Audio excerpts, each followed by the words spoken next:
Every good boundary survey starts with a review of the land description that's in the deed for the subject parcel.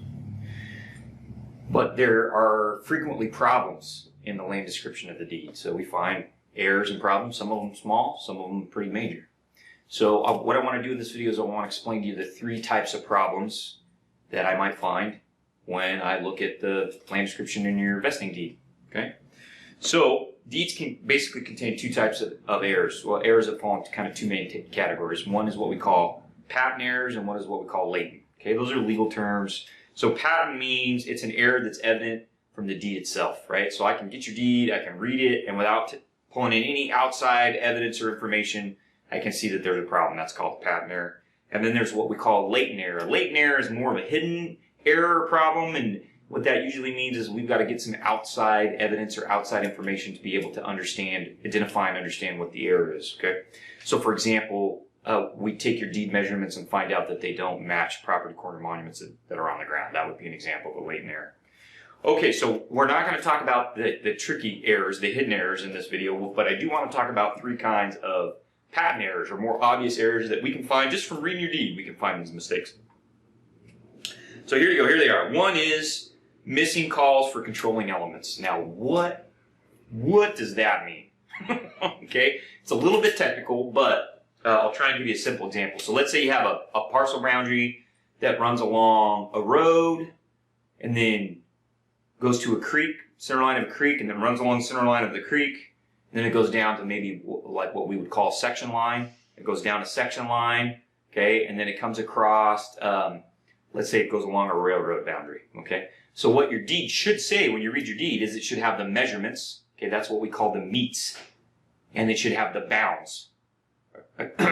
That's the controlling element. So for example, your deed would say north along the road to the center line of the creek, then along the center line of the creek to the section line, then down the section line to the railroad, then along the railroad back to the road, okay? So all of those elements that we identified there, the road, the creek, center line of the creek, the section line, and the railroad, those are all what we call controlling elements.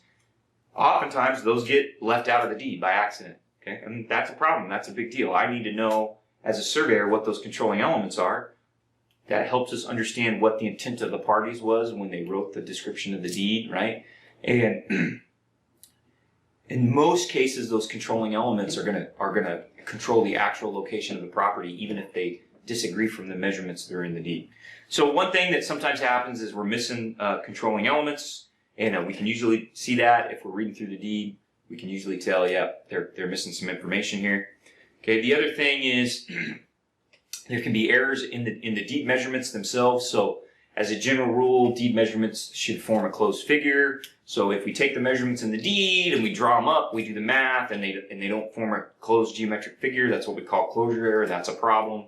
There could be other obvious problems with measurements in the deed, like somebody has flipped digits or added or dropped a zero, that kind of thing, or reversed the direction on a bearing.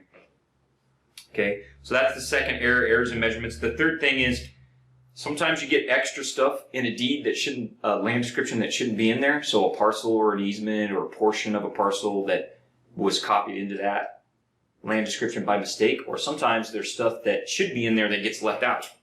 And a lot of times that's just typographical errors that are made as property deeds are copied down through time. There can be other reasons why those mistakes happen, but essentially you get a deed that doesn't match what's owned and occupied on the ground, right? There's some piece that has either been added or left out in the deed, and that's a mistake. We can usually tell that by looking at some of the tax assessor data and other things. We can usually read a deed and go, hey, something's not right here. They're missing a big chunk of the property, right? So those are three examples of errors that could be in your deed. A lot of times a good surveyor can read the deed and fairly quickly identify those kinds of problems, right? So one of the things I always encourage people in real estate to do is have a surveyor take a look at the land description in the deed before you buy or sell property. They could potentially quickly identify some problems in just a few minutes. Okay, we will do some more videos here at Redefined Horizons on the other kinds of errors that you can find in a deed, some of the latent errors that we talked about that are a little harder to find. But those are three problems that you could find in the land description for your deed that are pretty obvious, right? So missing calls for controlling elements, errors in the measurements themselves, and extra or missing portions, things that get put into a deed that shouldn't be or left out of a deed that needs to be in the deed. Okay, so get your land description and your deed checked out before you buy or sell a property.